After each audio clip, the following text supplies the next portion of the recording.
YouTube. So Hi! Okay.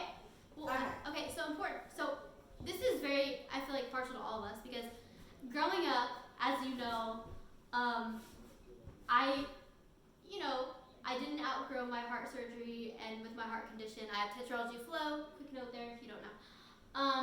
So as you know, we had the best pediatric cardiologist growing up, and they always did really good work on me and everything, and EKGs and all that kind of stuff.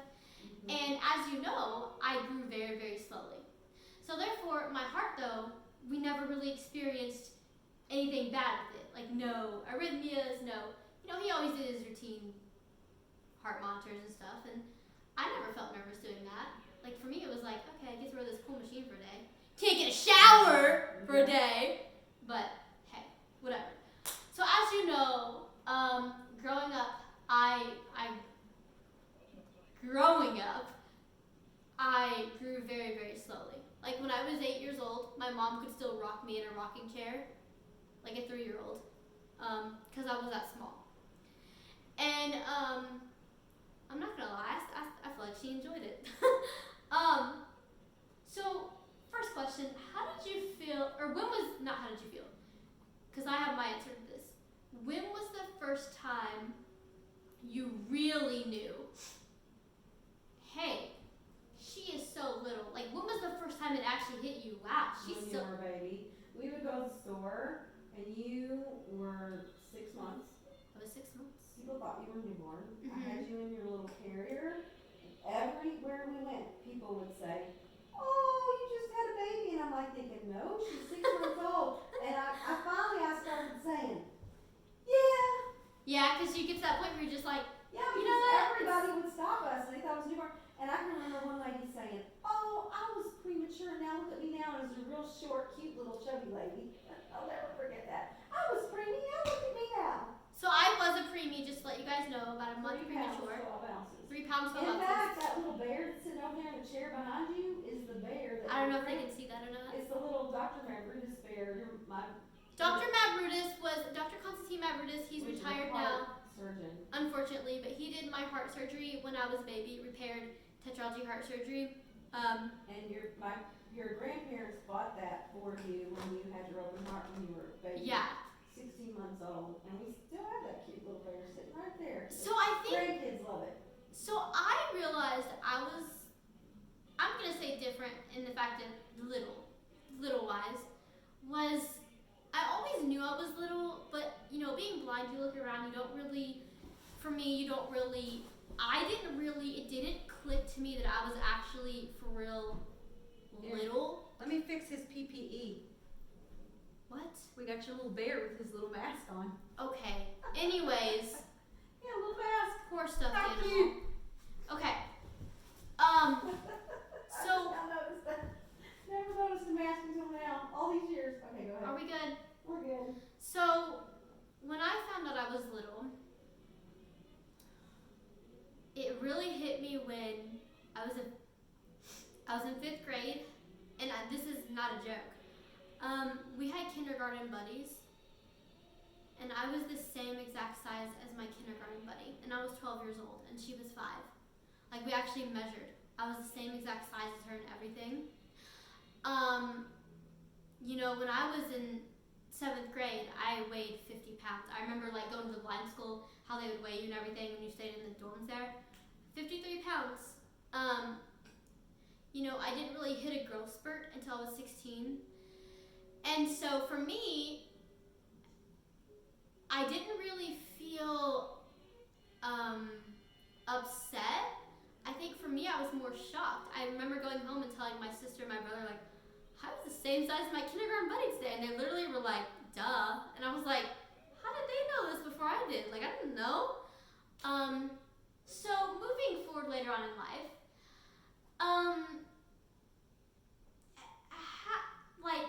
because as we're talking about, I am now 4'7", and my weight ranges from 68 to 75 pounds.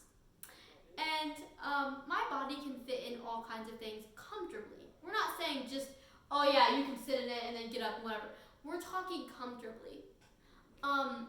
So when everything is over with, obviously when everything is safe, but when everything's over with, they're actually going to do an x-ray on my hand and do a bone age because they're actually going to see if there's a proportionate dwarfism. Here's the good thing about that though, and I know like a lot of people, now there's two types obviously, there's disproportionate and proportionate. The reason this could give us a lot of answers, and if it doesn't, it's okay, but the reason this could give us a lot of answers is because like, for other doctors, for example, my heart, because they always say, well, your heart is 34 years old, and yeah, my heart has been there since I was born, obviously. But you guys, the typical person my age would need that second heart surgery by 20, at least. Like, you start having the symptoms, you have to have that surgery, you have to have the pulmonary valve, so your blood flow can be good. You can't just go without that. I have not experienced the symptoms, and all the heart doctors are like, I mean, we're talking many, right, Mom? Like, not like just one. Right. We're talking like 4. Besides the one that retired, who had me my whole life, who knew everything about me and said, you're little, that's funny. So the thing is, why didn't we get dwarfism checked out when I was little? Number one, because I grew so slowly that with my body, it was almost hard to actually tell a lot of things. Because when I was 12, my body was not done growing. And they didn't know if I was going to keep growing or if I was going to stop growing. So you can't really say, they couldn't really say, yeah, this is it, because we didn't know. Like I said, I didn't hit a growth spurt till 4 years later. So they could have diagnosed something and then misdiagnosed it because all of a sudden my body decides to do something different, you know? My doctors and all of my doctors have told us, I am so rare. Like, it's not a bad thing, it's a good thing. Like, I'm a miracle, but this is what we've been told. I am so rare that, like, it's almost easier to do these tests when I'm an adult because my body's already developed and they can tell yes or no, because obviously I haven't grown in 15 years and I'm obviously not going to grow anymore. I actually shrunk a couple inches. Like, a few years ago, I used to be 4'8.5", now I'm 4'7". So when I say proportionate dwarfism, my body is very proportionate in itself. And that does not exclude the other conditions I have. But, you know, I think we've been through a lot together. We've been through, you know, heart condition, we've been through epilepsy, we've been through cerebral palsy, blindness, you know, all that jazz. I have it all, you guys. But you know why I'm not upset about it?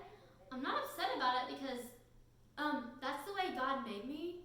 And I feel like God has this way of like bringing surprises along the way. Like, if I was born and my parents, honestly, if they were told your daughter has heart condition, dwarfism, blah blah blah blah blah blah blah, heart condition alone already overwhelmed them. Do you really think they would have been like, whoa, hold on a minute? Like, you probably would have been like, am I gonna make it right? Like, you probably would have been like, you're telling me way too much right now. They couldn't tell that anyways because my mom didn't want to throw too much on me because I was already pretty sickly growing up. But now that I'm older, it's not like we go in and we're like, oh, let's check 6 different things. If we see something, we go in and check. If not, we're good. But as an adult little person, I feel very lucky because I feel like I can relate to both adults and kids. And if perhaps I do have proportionate dwarfism, you're sitting there wondering over, you know, the day we go, you're gonna think, does my daughter have proportionate dwarfism? Like, I feel like that's gonna go through your mind, is it? Yeah, and that's not a bad thing. It's just out of curiosity, like, does my daughter really have this? But I think for me as a little person, what I like is I think that I'm able to take it really well just because of all the other conditions. Like, a lot of people, I feel like, you know, of course there are people with dwarfism who have other conditions, who have to get surgery and have all these things. But for me, I've also been through different actual conditions, you know? When you see someone having seizures, you're like, oh my gosh, like, you know? When you see someone with a heart condition, you're like, you're not thinking about their stature, you're thinking about their heart, you know?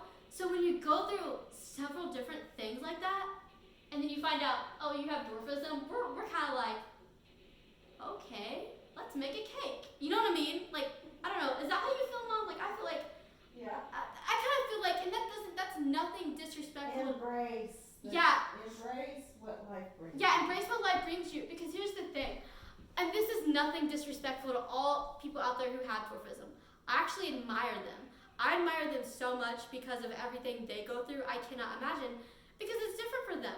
You know, some dwarfism, they use scooters. Some of them use crutches. Some of them don't. You know, some of them use step stools. Some of them do what they do.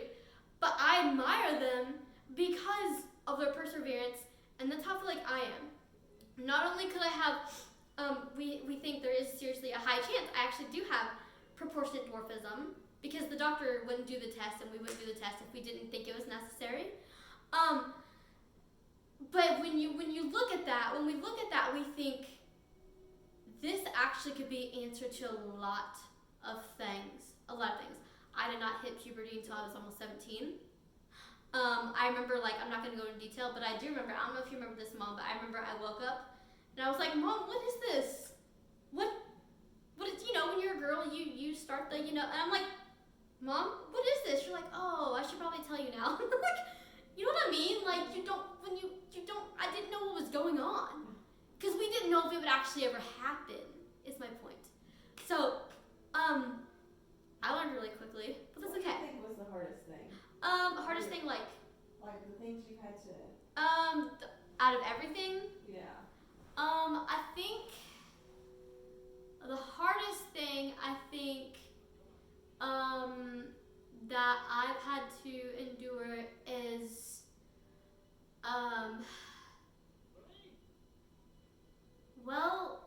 is actually having the seizures, because it's not like, you know, someone made fun of me because I'm blind. Yes, I did have that, by the way, but I was able to actually talk to people about it and rationalize, well, they're mean, whatever. But when I'm having seizures, I wasn't on treatment at the time. We did have rescue treatment, but I wasn't on treatment at the time when this happened, 3 years ago actually. And I think that was hard because, number one, it wasn't in my control. So, like, I couldn't be like, stop it. Like, I couldn't make it stop. Number two, it was hard because I didn't want other people to see me go through that, because I knew deep down it scared them. They could sit there and tell me all day, no, we're calm, we're fine. But I know deep down it scared them. And number three, the hardest part about the seizures was not only just having them, but it was the after effect of what happened. Before I had seizures, my body was a lot stronger, and I still, you know, use crutches here and there because I did get tired. If we're being honest, I did get tired. I was told you need to start using your crutches a little bit more, you know. But when I had the seizures, it just like, from like my lower back down, and I remember when I came home for the first day at the hospital, I was seizing all day. But I remember when I came home, like, I could barely walk, and I literally thought inside, I was thinking, this is so weird. Like, So blindness, hearing problems, heart problems. I feel like Being little, so seizures was the. I think seizures was the hardest because, like, with blindness, I can talk about blindness. I can get through blindness as if, like, I can control, like, okay, someone said this, how do I respond to this? You know, seizures affected my memory. Seizures affected my body. And so with seizures, it was hard to explain the feeling other than I couldn't really walk. I couldn't really eat much because it was, you know, you have seizures, you throw up, you whatever. What I can say is it was the hardest thing I went through, but I also think that, you know, it taught me a lot about how to trust in God more, but also trust in my doctors more, because even before my seizures, one of my doctors had mentioned, you need to use your chair when you do this. Not 24/7, because I'm still able to walk. And I was stubborn. I actually told him no. I said absolutely not. When I had those seizures, the best thing that came out of that, though, the best thing that came out of the seizures was the treatment helps my brain to stop seizing. It is not a muscle relaxer. He actually wanted to make that clear to me, just in case you weren't. He said it is not a muscle relaxer. it calms my brain, and I grew up like severely afraid of dogs. Severely. And the best thing that came out of the seizures is because of the treatment I'm on, it slowed down everything. It helped my brain and my body. And I am not afraid of dogs. Like, I love dogs so much. Thinking of dogs brings me comfort, when before thinking of just saying the word dog would actually make me nauseous. I hated it. I didn't like it that way, but that's the way it was. And so I feel like now, obviously, like, there's certain dogs I'm not really, like, I don't want like this like this, I don't want like huge dogs jumping on me, knocking me down to the ground, but for the most part, I think I do pretty well around them. So, can you tell me why the seizures are what called, made you trust God more? I think seizures made me trust God more because I I couldn't stop the seizures. Like if I'm having a bad day because I'm blind and something's not brailled, I can talk about it and be like, you know what, this isn't brailled, how can we control this? But when you're having seizures, I can't control what happens. Like, I couldn't say, I'm gonna choose to have a seizure, or I'm gonna choose not to. There was no. You just had to write it out. I had to write it out and So trust how that did God you- was going to provide the right treatment for the doctor. Can you describe how you were able to trust, like what that looked like? So every time I had an aura in my mouth, I knew, okay, it's coming. I would start the prayer, but I couldn't really pray while I was having a seizure because it was just, I just couldn't really do anything. What was your prayer? Honestly, my prayer was, God help the seizure not to last too long. Mm. That's literally all I could think of at the time. Because Okay. when you have an aura, it's like an aura and then the seizure comes. You don't really have time to think. I'm like, oh, here we go again. Here we go again. Mm-hmm. So every time my prayer was, God help the seizure not to last very long. Because when they first started happening, they were 5 minutes and they would go on for 30 minutes or so. You had some for days. Aren't This is what I'm talking about. I'm talking about before I was on treatment. I would say, God help the seizure not to last very long. Because they hurt. Like, I remember having abdominal pain, and I remember the left side of my face after having that day when you took off of work and had to, we were in the hospital, and all your teachers were like praying for me. Mm-hmm. When I came home, you guys, the left side of my face, I remember, I used the word impaired. It hurt so bad, I couldn't even move my jaw. I felt like I broke it. Like, it felt like I couldn't hardly move my mouth. And 2 weeks later, I was able to actually move it a little bit, but the bones in it, like, I seriously think it's sprain. Can you pull a muscle in your jaw? Because when I had seizures, it was, my mom could even see, like, my mouth was what do you call it, quivering, or I don't know. It felt like someone was taking my jaws and clamping them together, and I was out of control. And she even told my brother, she can't even speak when she has them sometimes. I couldn't, because obviously. So I think, like, that was my prayer, like, just help this one not to last too long. So in life, people have struggles and things that, whatever that might be, that is difficult. What advice do you have for people who need to trust? I guess my advice would be, no matter what your disability is, or even if you don't have a disability, but I think especially for those who do have disabilities, because the reality is with disabilities, there is a point in your life where you do have self-confidence issues. Like, I know, for example, because I've watched this on TV, I know, for example, sometimes girls with dwarfism growing up, like, they have self-confidence issues because they think, I'm just like this other person. I'm just really little, and people are looking at me like, they can have self-confidence issues. But in all reality, they're just the same person as you. And so I guess my advice would be, like, be yourself, and, like, if you do have a problem, don't hold it in, because it's only gonna make it worse. Like, don't pretend like it doesn't happen, because we all have that. Mm-hmm. Like, we all have moments like, you know what, this sucks. Somebody made fun of me today because I'm little. And it did happen to me in school too. Like I had someone take out my hearing aids one day, and I was like, hold on, no, this is not okay. And thankfully, I was at the point where I was strong enough to be like, you need to stop. But there were people who helped you, right? Like in your life. yeah, there were people who helped me too. But I'm just saying, as far as like me having to figure out how I was gonna deal with being bullied, Well, specifically, like, how do you trust God? Hard times. well, no, I trusted God, but the advice I would give is like, Well, what our question was, how do you trust God? well, your question was actually, what How do you advice trust would you God? give? To trust God. Okay, so When you're going through a hard time, trust God because you're not in control, and tell Him like your problems, but also trust Him to know that there are people around you. Like He's gonna put the right people around you to talk to them and tell them your struggles.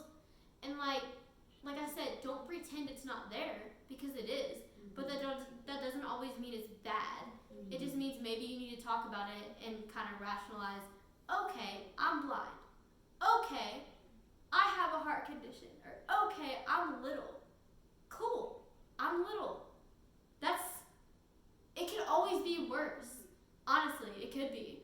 Look for the good. Yeah, like look for the good because I'd rather be little than to have an issue with my heart. Honestly. So if the doctor says you have dwarfism and your heart is great, I'm like, well, that's good news. When most people they go in, they're like, oh my gosh, my kid or I have dwarfism. Like, and I get that. I'm not saying that. I'm just saying if you have that, don't like panic. Like I know like a lot of dwarfisms or a lot of little people, I should probably say, they do have to endure a lot of surgeries. They don't know all the time. They might not even know till they're older too.